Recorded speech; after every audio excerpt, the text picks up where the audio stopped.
bersama dengan pakar hukum pidana Yenti Garnasi dan juga bibi dari almarhum Yosua, Roslin Simanjuntak. Bu Yenti masih bersama kami, juga Bu Roslin. Masih, Mas. Ya baik, masih. Ya, Bu Yanti tadi silakan dilanjutkan lagi soal apa yang sebenarnya mestinya ada di pledoi tapi tidak disampaikan oleh terdakwa, poin-poinnya dalam menanggapi apa yang disampaikan tuntutan jaksa, termasuk juga apa celahnya sebenarnya dari tuntutan jaksa penuntut umum. Ya ada beberapa ya yang di pledoi tadi disampaikan ya agak berbeda gitu. Misalnya kan misalnya dia misalnya Oke, boleh diperbaiki dulu begitu sambungan. halo ya ya Baik. ya oke. Tadi ada suara lain. Ya Ya, misalnya ada kronologis yang sangat rinci berkaitan dengan bagaimana perselingkuhan itu katanya kan gitu ya. ya. Tetapi kan sulit dong diterima gini ya.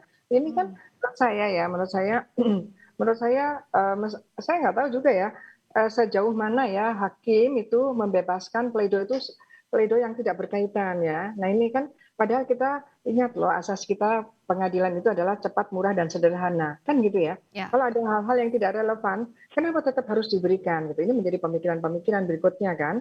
Sampai pada akhirnya kita juga udah capek dari pagi kok ya ampun pledoinya kok banyak sekali gitu kan. Sampai sore ini kan. Ya. Tadi padahal dari penegak dari apa pembelanya juga lawyernya juga kan sudah juga ya dari Ya. pribadi dia sudah dan seolah-olah kan kita dipermainkan bahwa ini seolah-olah seperti ada fiksi gitu ya. Ada cerita bahwa ada surat dari jeruji lah apa gitu ya mungkin ya ini perlu juga perlu juga ditertibkan lah gitu ya supaya kita kan mau mencari esensialnya Ya. bahwa apakah terbukti apa tidak Ibu Putri ini statusnya sama dengan terbuktinya 340 kan gitu ya dan nanti yang meringankan apa seperti kemarin misalnya Pak Sambo nggak ada yang meringankan sama sekali kan jaksa juga tidak berani ke tuntutan yang paling tinggi gitu kan. Nah ini kan ditangkap oleh masyarakat bahwa ini kan berbahaya sekali kan kita harus memikirkan bahwa dampak dari putusan ini adalah bagi pencegahan ke depan gitu ya. Jadi kalau kita nggak tepat ke depan itu masyarakat yang potensi jadi korban, kalau dalam hal ini seperti polisi yang di bawah relasi kekuasaan itu kan menjadi rentan sekali kan. Ya. Ini juga harus dipikirkan. Jadi hukum itu yang ditegakkan itu betul-betul sesuai dengan tujuan hukum yaitu dapat kepastian hukumnya, dapat keadilannya dan ada gunanya gitu kan, ada kegunaannya. Jadi di situ juga harus dipikirkan nanti dalam semua proses peradilan ini. Kan ini kan peradilan mulai hari pertama di pengadilan itu kan moderatornya itu kan hakim kan ya. Ya. Moderator yang memegang kendali itu kan hakim. Nah, ini harusnya dikendalikan gitu kan malah membuat bingung kan karena nanti habis ini kan replik ya kan. Replik adalah menjawab pledoinya ini kan gitu Ya. kan. Nah, kalau pledoinya juga sudah di luar itu terus bagaimana? Waktunya juga mepet gitu kan.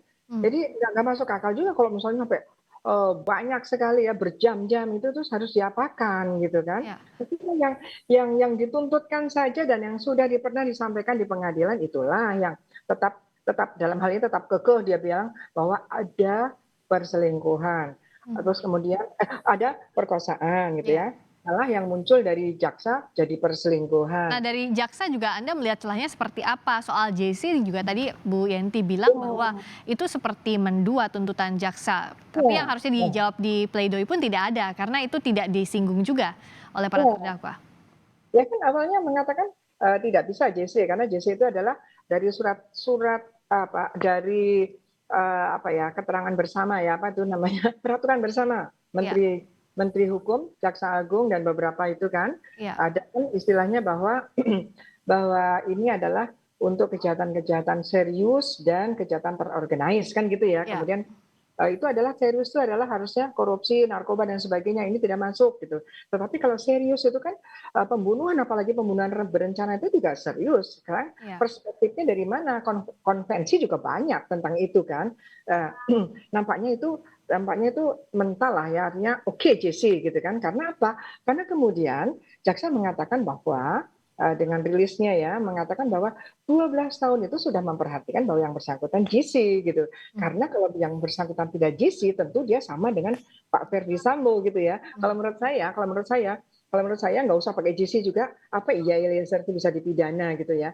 Karena gini, kalau saya melihat bukan kenapa Eliezer berani membunuh sementara Ricky Rizal berani menolak gitu Ya. kan? Justru karena Ricky Rizal itu tidak terlalu tertekan, dia berani menolak. Eliezer masih sangat muda. Dia tidak tahu, dia dalam kondisi yang sangat tertekan, yang tidak tahu apakah menolak, apakah Oke. tidak, yang itu ya siap gitu loh.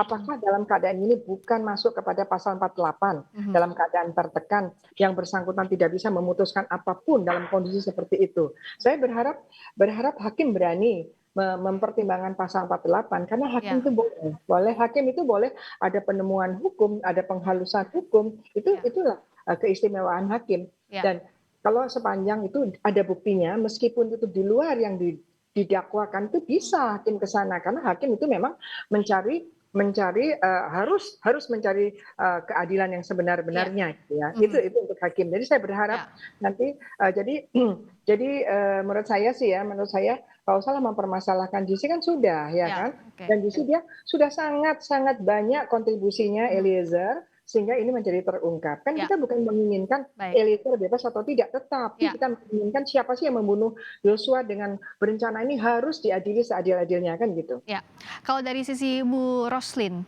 masih seberapa berharap dengan proses persidangan yang berlangsung ini, Bu Roslin dan keluarga besar dari almarhum Yosua, serta apa harapan utama untuk vonis hakim nantinya?